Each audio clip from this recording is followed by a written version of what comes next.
Hello, everybody. This is Jacqueline with UnPC Reality. It is a early morning here, Wednesday, November 29th, and I wanted to hop on to keep the content rolling for this week's worth of Bravo shows, Housewives shows, etc. I did watch Real Housewives of Salt Lake City first thing this morning. It was something that I've been waiting for. This is one of the few series that I'm finding consistently good right now. I think a lot of them are on, and that's great, and the shows are rolling right along, but not a lot on the storyline is grabbing me to the point where I feel like I just have to get on here and sound off about it.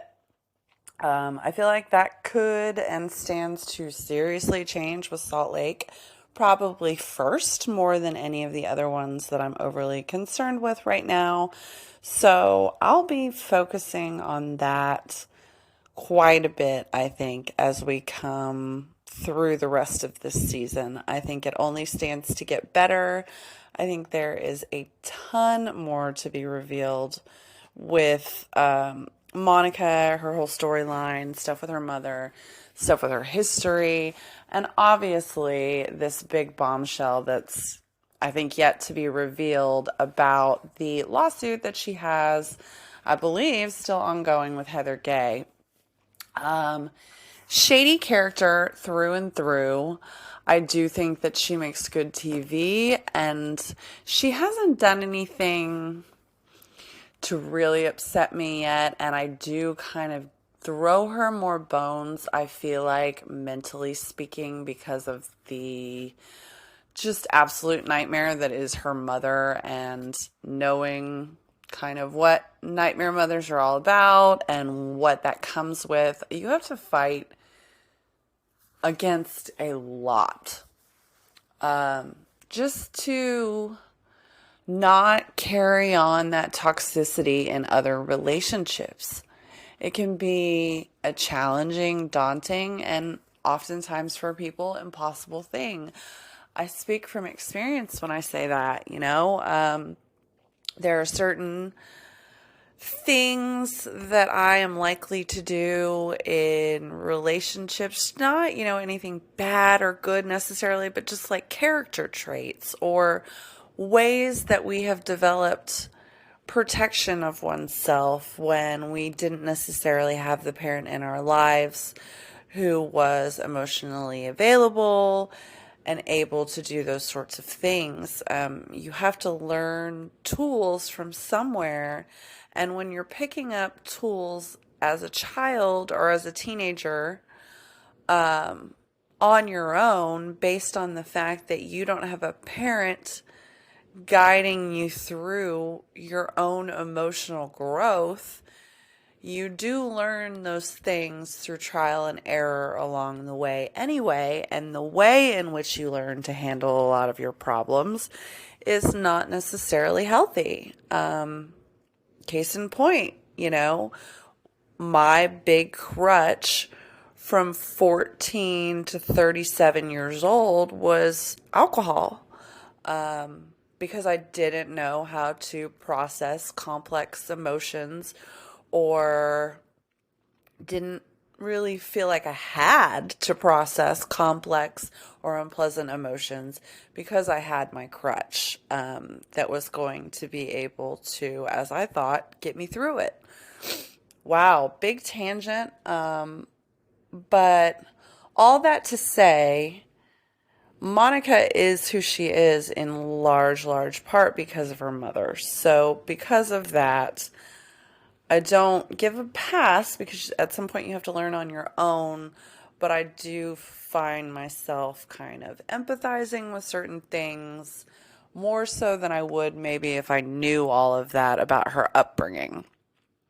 All that to say, when we open up to yesterday's episode, really, No, actually, I apologize. It does come on Wednesdays. You see, guys, I sometimes get mixed up. I watch all of these shows on Peacock, and I'm usually watching them the morning of the night that they're going to air. So Salt Lake City is going to come on the actual Bravo network, I believe, later this evening as a part of their regularly scheduled program, but they have it on Peacock starting, I guess, probably midnight last night or first thing this morning.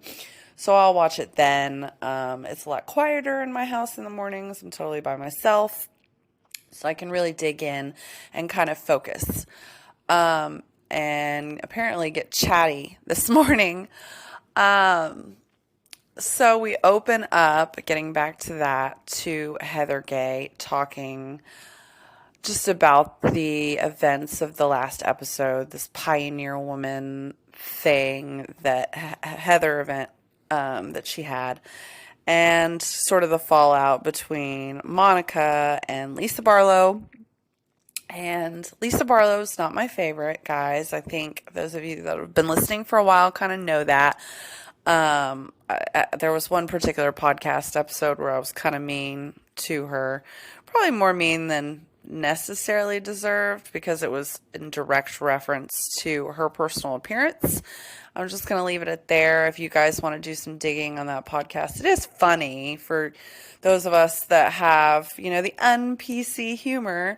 But yeah, anyway, we're talking about all that stuff, and Heather does a confessional where she's like, I couldn't help but essentially equate a lot of that behavior or be reminded of Monica's behavior of Jen Shaw. And I was already getting ready to say that in this podcast. I had kind of a fully formed epiphany over the course of the last couple of weeks of watching her. Just a lot of her reminds me of Jen Shaw, kind of her, just even down to like her body type and her hair color and some of the ways that she chooses to kind of be sassy or, give somebody the business. Like, it's very similar to how Jen Shaw would dictate some of those interactions, in conflict. Not as severe, not as like, I'm the boss, you listen to me type thing, but, Jen kind of fancied herself the leader of the pack and the star of the show, and Monica, being a relatively new person coming in, isn't going to have that same kind of way of going about things. I mean, she hasn't, in some ways, Jen earned a way or a right to act that way over anything that Monica would be entitled to, just specifically due to the fact that she started or helped start the franchise. And quite frankly, I would not even be watching Salt Lake if it weren't for Jen Shaw. And that's not to say that I like her, but that is to say I was one of those people that really held out, didn't really have a whole lot of interest, didn't see anything in the promos or the trailers that grabbed me. So I was seasons behind when I started in on this show, and specifically it was just around a lot of, I think, Jen Shaw's trial, and just hearing about this woman nonstop and being like, what is the big hubbub? Like, who cares? Who is this? Da da da da.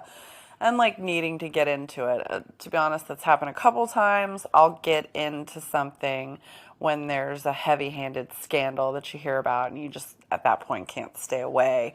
It's usually shows that have been on my radar, but like I haven't fully committed to. The only Housewives show that I've seen like maybe 3 full episodes of and had absolutely no desire to continue happens to be the one that is most closely based, at least geographically, to me, and that's Real Housewives of Dallas, being that I live in Texas area, specifically the DFW area specifically. But None of the places that they ever went on that show that I could see, first of all, were in Dallas. They weren't in Dallas. They were in a subdivision kind of close to Dallas. And it just, I didn't really relate to any of those women the little bit that I saw. So that's the only one that I never completely kicked off and thought was kind of boring through and through. This one, I came for Jen, and I'm also hearing some rumblings. I don't know how true this is, that there's at least a possibility that Jen might resurface on Skype for the reunion. And I mean, why not? They would love, love, love, love to have that. That's obviously something that can be done. I know from my own limited experience with jail and prison, and I also know that I just listened to, not that long ago, Anna Delvey's Call Her Daddy episode, where Anna Delvey, if y'all don't know, she was that big fraudster. They did the movie on her with Julia Garner from Ozarks. Anyway, it was a Netflix movie. If y'all didn't see it, I saw bits and pieces of the movie, and I've seen documentaries. I think the documentaries were better. But anyway, the Call Her Daddy episode was probably the best one that I've seen in terms of just that subject matter as a whole, and really kind of got into it. And it was definitely, done almost entirely like in a jail common room, because these people don't have any privacy. I mean, unless you're one of the unfortunate ones to literally be in a cell with like either just you or you and one other person. Sometimes they'll do that. But generally speaking, if they don't think that you're going to be a danger to the specific population that they put you in, they will put you in, no matter who you are, with, a handful of other people, usually about 30 to 40. Usually they'll hold up to 60, those pods. But again, it just depends on, like, how full they are and people coming and going all the time. So, you might get a night, like especially Fridays and Saturday nights were infamous because, people would roll in from drunk incidents and partying and this, that, and the other. So those would be the busier nights in jails and blah, blah, blah. I know a lot more than I should. That's another podcast for another day. But yeah, so we go in, and Heather has already kind of put that together in her head. And I like that she's making those those comparisons in her head. It actually shows that maybe there's been some growth and some consideration and thought into, what she didn't see and where she might have went wrong. I mean, let's be honest, Heather Gay had either, whether it was for motivations of her own, show related, what have you, I don't know what the why is, but the woman had blinders on and kind of still does when it comes to Jen Shah about everything. I mean, she was the only person that unequivocally believed. So the fact that she's able to take pause and distance away from that and know just exactly how fucked up it was, shows growth, shows improvement, and speaks to why Heather is my absolute favorite on this series. Heather is really the only real one as far as I'm concerned. I have unpleasant, like truly unpleasant, unfriendly, unsupportive things to say about every single one of the other women. To what degree that changes, sometimes week to week and, person to person. There's like, I like Whitney Rose more than I like Meredith Marks or Lisa Barlow or Mary Cosby. So it just, it comes and goes and we all go in waves and stuff, but Heather really is killing it this season. I think she's killed it in other seasons, even when she's kind of missed the mark. That is nice to watch because it's real. And it speaks on a real level. So I like that we're opening with this. I like where it's going. I like that Jen is still very much a presence, and an infiltrator of drama. Even still, she's calculating drama from that prison cell somehow, some way. I also have heard that she is thick as thieves with Elizabeth Holmes, that they are in the same unit or whatever in federal prison. Federal prison is a lot different and softer. The perception is the opposite based on TV that's nonsense, but essentially federal prison is for federal crimes. So not everyone qualifies to go there, usually like financial crimes, things like that. And it's a softer experience. You have a lot more liberties. And she would be in a minimal, both of them would really be in minimal security, not having any sort of violence or violent crime related stuff to serve time for it. They kind of fit the mold of being in the same place. And especially, I'm sure there's like probably a handful of quote unquote high profile people wherever this specific location is that they're at. But I just think it's funny that two fraudsters are getting along thick as thieves. There's probably quite the power dynamic between the two of them, or maybe Elizabeth Holmes just kind of has given up. Clearly we know who the smarter of the two is, so to be a fly on the wall for that dynamic, I mean, that is the reality show we all need, right? Anyway, so that's enough about the opening. Let's move right along.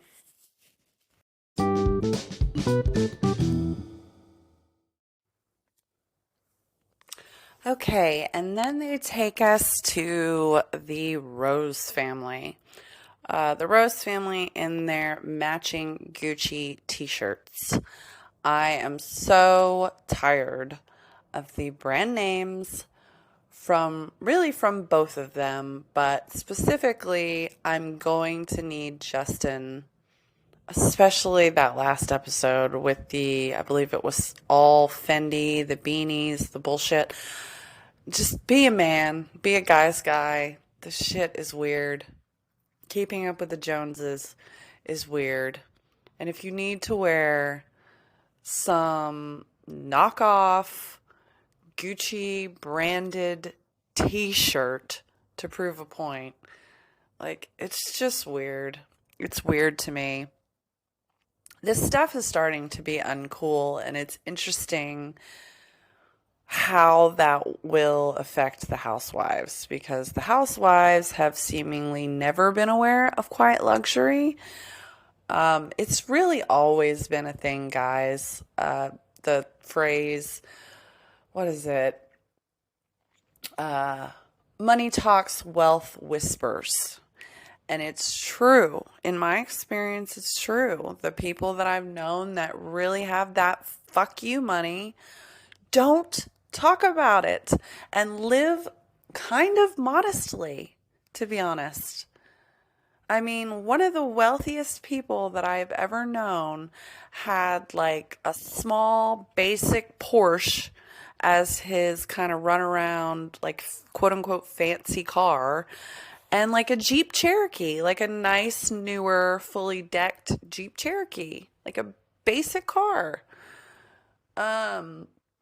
I'm not saying that everything has to be like that, but for those of you, I'm sure I have some in my fan base, I certainly did, that watched Succession, that kind of brought in this wave of that concept to kind of the mainstream, and I love it.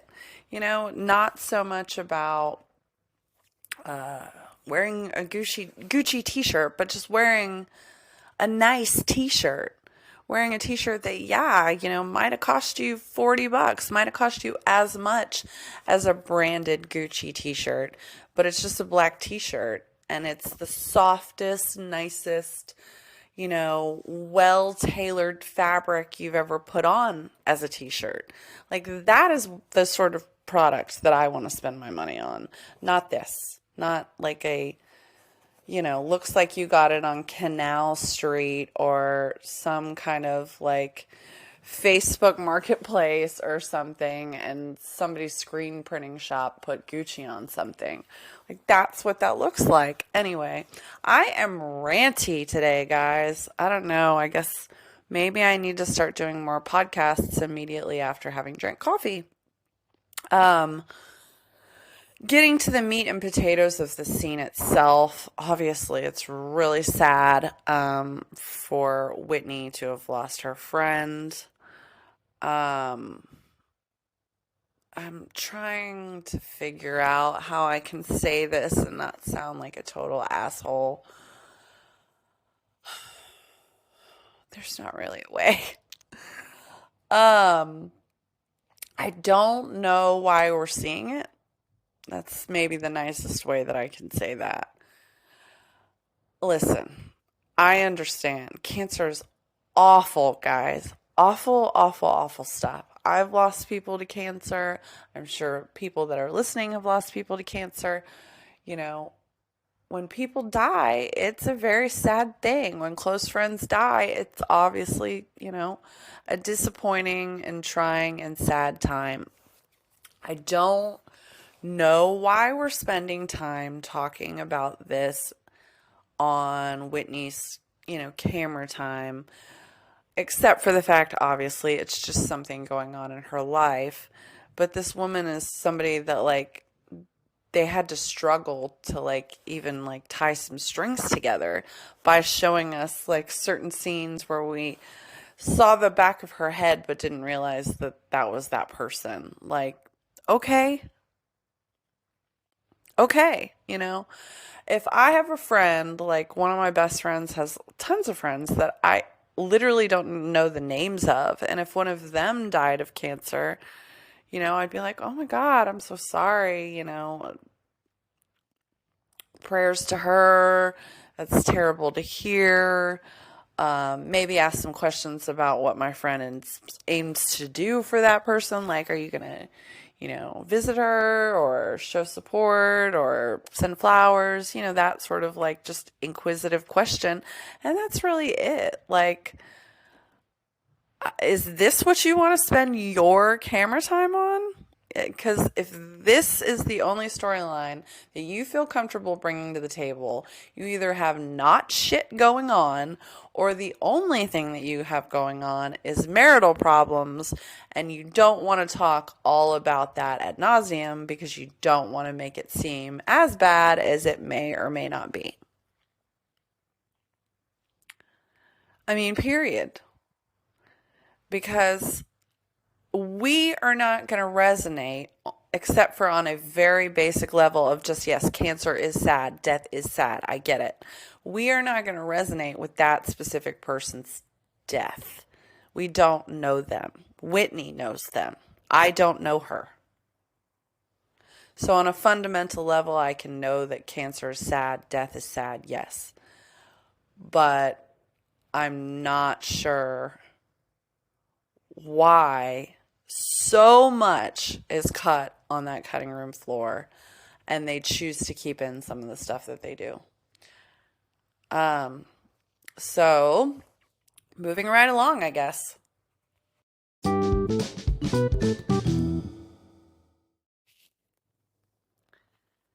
Then we come in on Meredith Marks and Lisa Barlow's lunch. And what are either of those two women at their age wearing during the daytime? If Lisa Barlow does not stop wearing those ski sunglasses, those are only appropriate on the slopes in actual snow. Anything else, and they look fucking ridiculous. And if Meredith Marks does not stop wearing pleather, I am going to lose it. Hands down, my least favorite of this series. The husband, the rumors. Like, what was that? Did you have a mini fucking stroke mid-sentence? Something real wrong with her. And when she gets like a little hint of something that she feels like she has over somebody else, it's like a dog with a bone. She won't let it go. She will not let it go. And at least Lisa Barlow's like, well, you said it, like I said what she said because you said it, like she's not doing her any favors. She's not keeping things close to the vest. She's not storing secrets. At least not that we know. It really doesn't seem that way. So kudos to Lisa, because Meredith Marks is a garbage human. You hear me? This is one opinion that I swear to God, if 2 years from now and all these same bitches are still on Real Housewives of Salt Lake, and all of a sudden I'm like, Meredith Marks is my favorite, and somebody calls me out on it, I will buy that person a present, because that day will never come. I have flip-flopped rarely, but I have changed my opinion. I don't want to say flip-flopped. I've changed my opinion on certain people in the Bravo world. I used to hate James Kennedy. Now I fucking love James Kennedy. I mean, like, kind of love to hate. Like, I realize how ridiculous he is and he amuses me, like that level. I will not change my mind about Meredith Marks. I think she's deplorable. I think she's fucking boring to watch. I think her husband is a pussy and he's fucking weird. See, this is when I get good. When I get angry, I get better. But yeah, I don't like her. I don't like this lunch. I don't give a fuck about this storyline. I think Meredith is full of shit. I think she will say anything because, she has probably done that since grade school. Realized somewhere along the lines that if she just says some shit, she can present it as a quote-unquote rumor, and then everyone, falls into that. I mean, usually when there's some gossip about somebody, there's some kind of little nugget in there that comes from a place of truth, and the game of telephone has just stretched it out beyond all possible recognition to the point where the information that you're getting is completely and wholly inaccurate. It's just been repeated and changed over so many times. And in this case, I think she's just making it up. I don't know. I've kind of flip-flopped on Angie. I've said some not so nice things on this podcast about Angie because I do think she's kind of fucking boring. I think she's gotten way too much plastic surgery on her face. Just absolutely ruined what probably was like a much better natural face. But I think she is probably, at least from where I'm standing, like as sweet as can be. Like really doesn't want to upset anybody. Doesn't want to be upset herself, but doesn't want to contribute to somebody else feeling poorly. I mean, she comes across as a caring, kind of empathetic person. So, Team Angie now. I don't think that there's any bullshit to be said about her husband. I think her husband's a little weird, but I don't think he's gay. And I also don't know that I would care if he were. But anyway, moving on.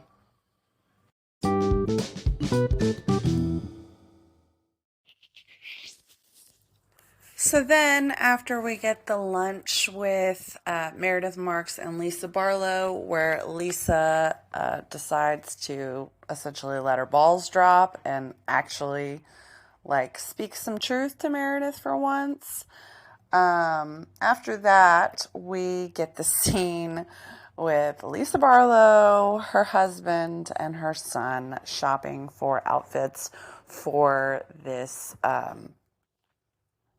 missionary trip that he's supposedly supposed to be going to from Salt Lake City to Columbia here in the upcoming weeks or whatever. So they're getting prepared for that.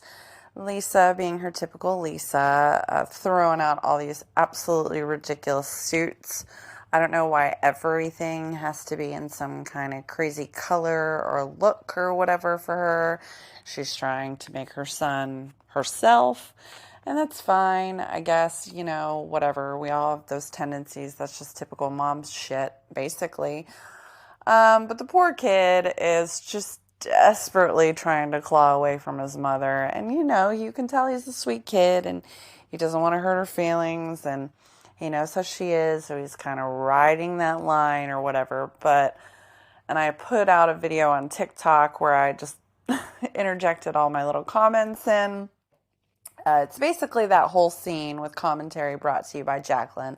And the general essence of it is you're not going to Bogota, Colombia. You're going to Orange County, Los Angeles, because as I'm sure a lot of my listeners are probably clued into now, he did not end up going on this Colombia trip. Varying sources with varying reasons as to why. Apparently, they're trying to pose that it was outside of his hands, but I don't believe that for a second. Lisa Barlow goes on international trips. She has a passport. Why would her son not have a passport? Why would her son not have the ability to completely secure everything that he would need to go on this overseas trip? It doesn't make any sense. I'm sure Lisa's behind that. They can spin it however they want to spin it. Again, more to be revealed, I'm sure. But the kid did not go to Colombia, okay? At all. I actually have a friend of mine that I was very, very close friends with in high school. Kind of one of those things, you lose touch with people after that, but we were very close. I knew her whole family. She knew my whole family. And she was from Colombia, Bogota, Colombia specifically. And that family was a very nice family. And every single one of their relatives that ended up moving to America from the Bogota area, they were all very well off. Take that for what you will. I don't really know what all of the family business entailed. I don't think it was anything nefarious, but I probably wouldn't know. But the point is from all that I'm able to gather, Bogota is actually like a very nice area, I think. All of the people that I've met, and I've met quite a few from that specific region of Colombia, they all have kind of a Miami vibe. And that might just be the clique because they were all in the same family that I met. But that was my overall opinion or experience with that. So when he said Bogota, Colombia, I wasn't like, oh my God, third world country or anything. And I really hope I don't offend anyone by saying that. I'm not trying to be offensive. I'm just really not that informed. And the little bit that I do know seems to indicate that it's not a problematic area or an unsafe area or an even unpleasant or unnice area. So again, just so much laughter coming from me about the fact that all of this whole fucking storyline that will probably be Lisa's main storyline this whole fucking season is for naught. It's all completely irrelevant. A trip that he didn't go on. So, yeah. Moving right along.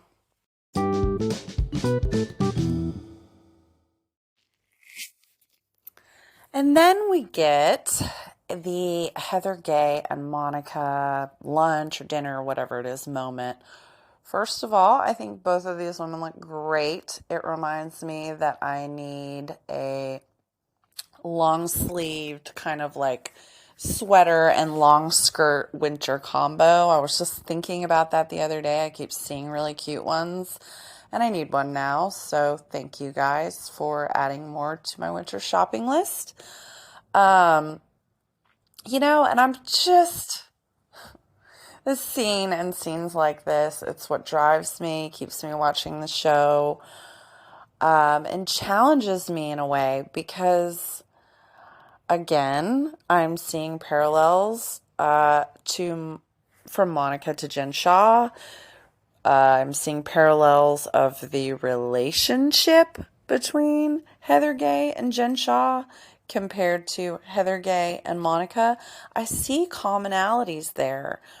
And I think that perhaps if we didn't know as much as we knew, and knew that there was this lawsuit and falling out and yada, yada, yada that's going on current day, I would think if that all hadn't gone down, we would be put in another situation where Heather Gay has a problematic friendship with basically more or less kind of the known asshole of the group. I think this is a tendency within Heather. I don't know what the fuck that stems from. It's probably some kind of abandonment or acceptance thing. She wants to be liked by the top dog. The top dog usually likes to get their asshole wiped, and Jen Shah was no exception to that, and Heather Gay is the sort of person to perform that task. I don't like that about Heather, but I kind of relate to it a little bit. We all have certain people, that we want to be liked by, that for whatever reason, they hit us in such a way that we crave acceptance by those people. I think every single one of us listening to this podcast right now can relate to that in some form or fashion. There's somebody in your life that you seek validation from. And I think Heather, that can be said of a couple of different people. Maybe arguments could be made a lot of different people. And I think there are people that tend to fit a certain personality type of being overbearing, in charge, and kind of withholding with compliments, using compliments and validation of people as currency. I think all of that speaks to Jen Shah. I think a lot of that speaks to Monica. And it hurts me a little bit because, again, in a different world with a different set of scenarios, these two being together, it vibes very well. They are very well, they seem like they could have the potential to be good friends, and they definitely vibe on camera. So it'll be very interesting to see these two go toe-to-toe. I think that's the only thing that any of us should really delve into and have any big concern with right now is where is the Heather Gay and Monica Garcia storyline going, because that dinner between the two of them was perfectly civil. I thought Heather did an absolutely great job of, kind of being a good supportive friend and trying to understand where Monica was coming from, but also being like, and we don't need to call people old women or ugly, because she does. She goes below the belt, and these women just quite simply don't have the constitution to take that. Literally. I mean, they think that they do, and they can play these big girl games. But if you say ugly or old around any of them, it just, probably sends them to bed for days off camera. So, I don't know. This whole finale, everything is leading to this, and more is to be revealed. So let's move on to the next thing. But keep an eye on this thing for sure. Mark my words. This is going to be the make or break this whole season storyline. I think we all kind of know that it's going down at least this road. That first scene that really is going to end up being the huge finale thing of this whole season we already know and are putting the pieces together that it's in Bermuda, excuse me, and it pertains to Heather Gay and Monica in this lawsuit. Anyway, so moving on to the next topic on Salt Lake.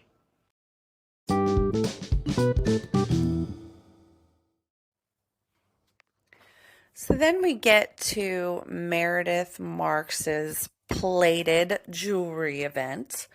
I thought the name was a little strange. I think plated for your discount or more economical jewelry line isn't the best terminology. When I think plated, to be honest, I think cheap. The connotation is strange. I think a lot of what she does is strange. This is another strange name. The podcast between her and her husband had a fucking bizarro name. I don't get her. I don't get anything that she does, and I won't. I did like Seth at some of these party scenes. It reminds me that, he does have a lot of endearing bits about him, and he is a sweetheart. So what he's doing with her, I don't know. I don't understand it. I think Meredith Marks is fucking weird. She is a weird person. A weirdo. There's something wrong with her. Oh my God. Okay.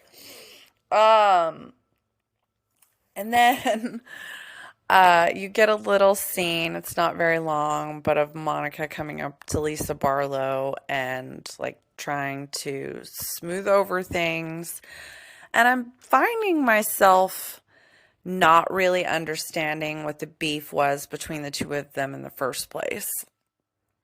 I don't want to really even analyze that because I think it's just much ado about nothing. I think two people clashed. I think Monica, obviously we know, says things that she doesn't necessarily mean. And Lisa Barlow does not have the constitution to hear and or deal with that. She hears compliments, and that's pretty much it, as is evident by this whole scene where she's like, oh my God, Monica, you're so good at compliment or so good at apologies. Because all she is just massaging the ego. And she is. She's very good. She's very good. She's either just one of the best I've ever seen at being fake, or she really does actually care about some of these things, and just maybe her apologies aren't necessarily 100% genuine, because no, I think all of that behavior is bound to repeat itself. I think Lisa Barlow is who Lisa Barlow is, and Monica is who Monica is, and those two people backed in a corner might behave very differently, but they're always going to rely on their patterns of behavior to see them through conflict. Monica's is to, have mouth diarrhea and say insulting things that she may or may not mean, that she knows she can apologize for later and say she didn't mean. But I have said, I apologize, I didn't mean XYZ, when exactly what I said was exactly what I meant. Exactly what I meant. Sometimes as adults we do that. Has nobody apologized for something that they weren't actually sorry for? No. It's a thing. People do it a lot. And so then anyway, we kind of stick with Whitney through a little bit of the rest of that. She's talking about her friend, how great it is that she's at the event because she should be sat at home because of her friend. And yeah, I agree with that. I probably, if my very best friend in the world died, wouldn't be going to an event that same night.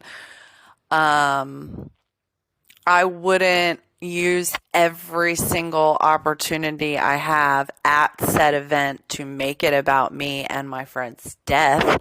It's one or the other. You're either going to show support for the situation and going out of your way to assuage anyone from making it about you, or you don't go for fear that either you're going to be too upset or that what happens happens and that people aren't going to just tiptoe around you and act like it's, everyday life, because Lisa Barlow's best friend didn't die, Whitney's did.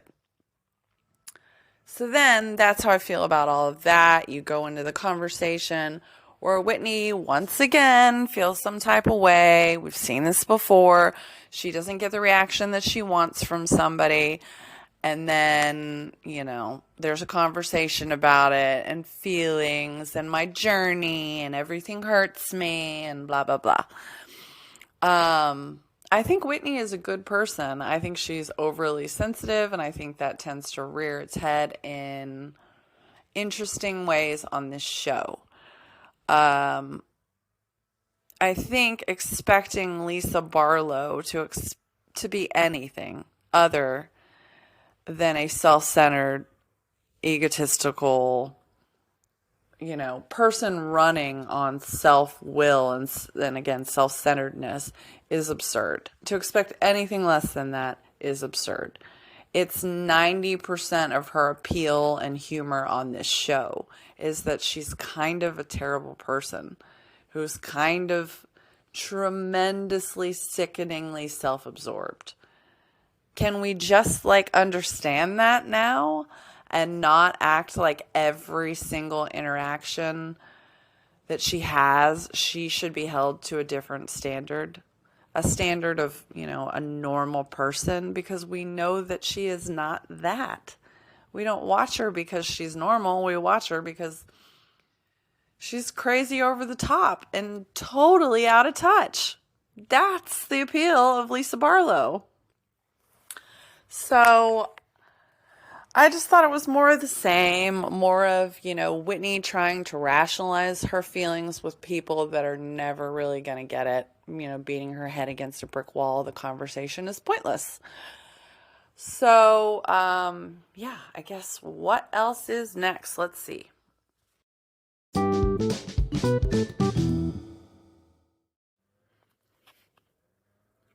And then you have the final scene, basically, of this episode, what everything I've talked about, and at least on this podcast, and everything that we've been focusing on all episode long comes to a head.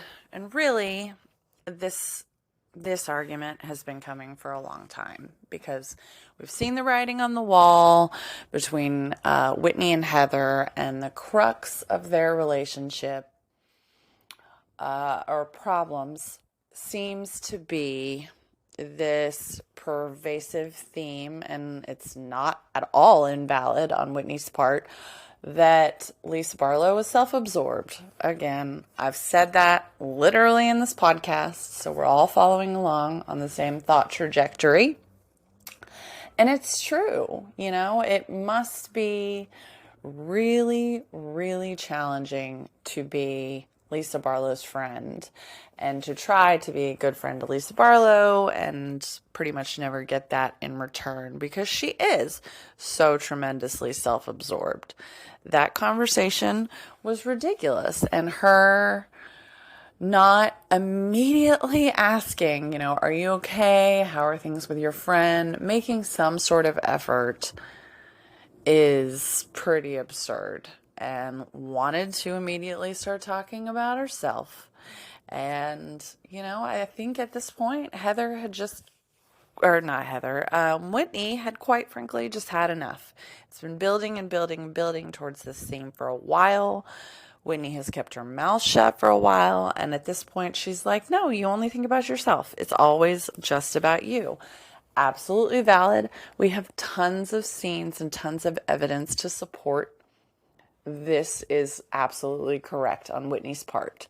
The fact that Lisa doesn't see that, not surprising. I mean, if you were that sort of person, you would have a hard time seeing yourself for what you are too.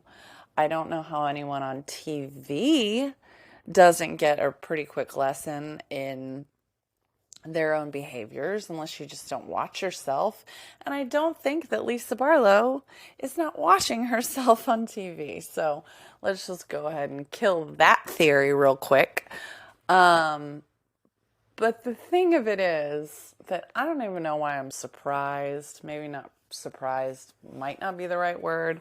But the thing that got me about the whole damn thing of this is that Lisa Barlow is the one in this conversation between her and Whitney to also storm off and also get so upset and also start tearing her fucking mic off again. The last time that she did that, she was talking shit through a bathroom door about Meredith Marks and saying, you know, she's a whore that's fucked half of New York. So, you know, her and Monica maybe have a little bit in common, saying things in the heat of the moment that we may or may not actually think, feel, and believe. But that, you know, are out of line whether we think, feel, or believe them anyway. And this is what we're seeing here. I cannot stand, you guys, I cannot stand watching people in an argument on these Housewives shows and having one side be so clearly in the right and one side be so clearly out of line, and have the out of line side be the one, you know, that acts either equally or more outraged by the situation. Are you mad because Whitney's wrong? Or are you mad because Whitney had the nerve to call you out, and God forbid we don't just all kowtow to fucking Lisa Barlow? I don't know anyone that would be scared or intimidated by Lisa Barlow, but I guess it exists.